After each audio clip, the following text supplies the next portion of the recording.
90 के दशक में एक्ट्रेस ममता कुलकर्णी ने फिल्म इंडस्ट्री में तहलका मचा दिया था। उन्होंने सलमान खान, आमिर खान, अक्षय कुमार और शाहरुख खान समेत कई स्टार्स के साथ ब्लॉकबस्टर फिल्में की थीं। ममता कुलकर्णी उस दौर की हाईएस्ट पेड एक्ट्रेसेस में शुमार थीं। फिर अचानक ही करियर के पीक पर ममता कुलकर्णी ने फिल्में छोड़ दी और बॉलीवुड को भी अलविदा कह दिया। ममता कुलकर्णी ने क्यों ऐसा किया और वह कहां गई, किसी को कुछ समझ नहीं आया।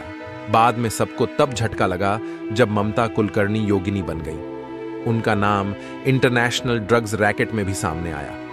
आज भी लोग यह जानने को बेताब हैं कि ममता कुलकर्णी के साथ आखिर क्या हुआ था। विक्की गोस्वामी के साथ ममता कुलकर्णी का क्या कनेक्शन था? क्या दोनों ने सच में शादी की थी? ममता कुलकर्णी ने 1993 में फिल्म तिरंगा से बॉलीवुड डेब्यू किया था। इसके बाद वह आशिक आवारा, वक्त हमारा है, करण अर्जुन, बाजी, सबसे बड़ा खिलाड़ी, चाइना गेट और छुपा रुस्तम जैसी फिल्में शामिल हैं।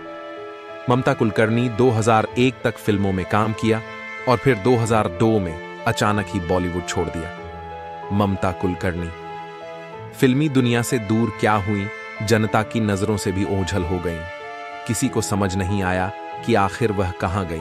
फिर अचानक ही 2013 में ममता कुलकर्णी ने सोशल मीडिया पर एक तस्वीर शेयर की जिसमें वह माथे पर तिलक लगाए और माला पहने नजर आ रही थी।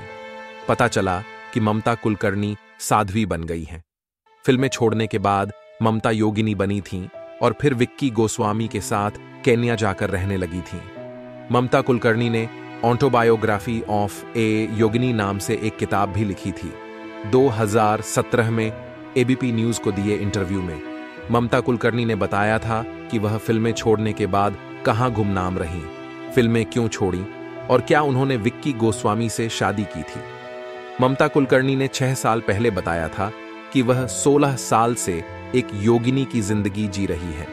वह सब कुछ मोह माया, सब कुछ त्याग चुकी है। ममता कुलकर्णी ने कहा था कि वह यह तक भूल चुकी हैं कि वो कभी सुपरस्टार थीं। स्थिति ऐसी थी कि अगर कोई ममता कुलकर्णी को पहचान लेता तो वह कहती कि वो कोई और है, वह एक्ट्रेस नहीं है। ममता कुलकर्णी ने कहा था कि बॉलीवुड में आना उनकी जिंदगी की सबसे बड़ी गलती थी। फिल्में करते वक्त उन्हें महसूस हुआ कि उन्होंने अपना सारा समय बर्बाद कर दिया। ममता कुलकर्णी ने कहा था कि वह कभी भी एक्ट्रेस नहीं बनना चाहती थी। वह मां की जबरदस्ती पर फिल्मों में आई थीं और उनकी ख्वाहिशों के चक्कर में पीड़िता बन गई। ममता कुलकर्णी ने उस इंटरव्यू में 2000 करोड़ के इंटरनेशनल ड्रग रैकेट में फंसे विक्की गोस्वामी संग शादी पर भी चुप्पी तोड़ी थी। ममता ने कहा था कि विक्की गोस्वामी न तो ड्रग्स लेता है और न ही उसमें डील करता है। अगर ऐसा होता तो वह सबसे पहले उसकी ही जान ले लेती। ऐसा कहा जा रहा था कि ममता कुलकर्णी ने विक्की गोस्वामी से शादी कर ली है, लेकिन ममता कुलकर्णी ने इससे इनकार कर दिया। वहीं विक्की गोस्वामी ने भी ममता कुलकर्णी को पत्नी मानने से इनकार कर दिया था। विक्की गोस्वामी के बारे में ममता कुलकर्णी ने कहा था कि उन्होंने विक्की से शादी नहीं की है, वह विक्की की पत्नी नहीं है। ममता ने यह भी कहा था कि वह ईश्वर के लिए पैदा हुई है। उन्होंने कहा था, जब आप 12 साल तक तप करते हो तो कोई आदमी आपको एकांत में भी छुए, आपको वो पसंद नहीं आता। मेरा और विक्की का कोई फिजिकल रिलेशनशिप नहीं है, हमारा बस अच्छा रिश्ता है। यही नहीं, ममता कुलकर्णी ने किसी ड्रग रैकेट का हिस्सा होने से भी इनकार किया था।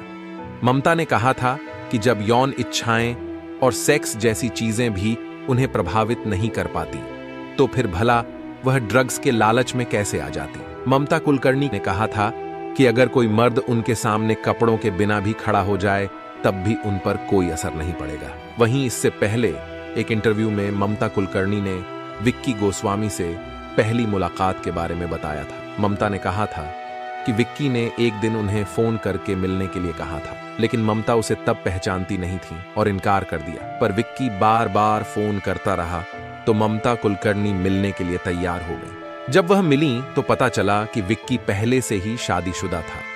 ममता ने विक्की को टोका तो उसने कहा कि उसकी शादी टूटने वाली है।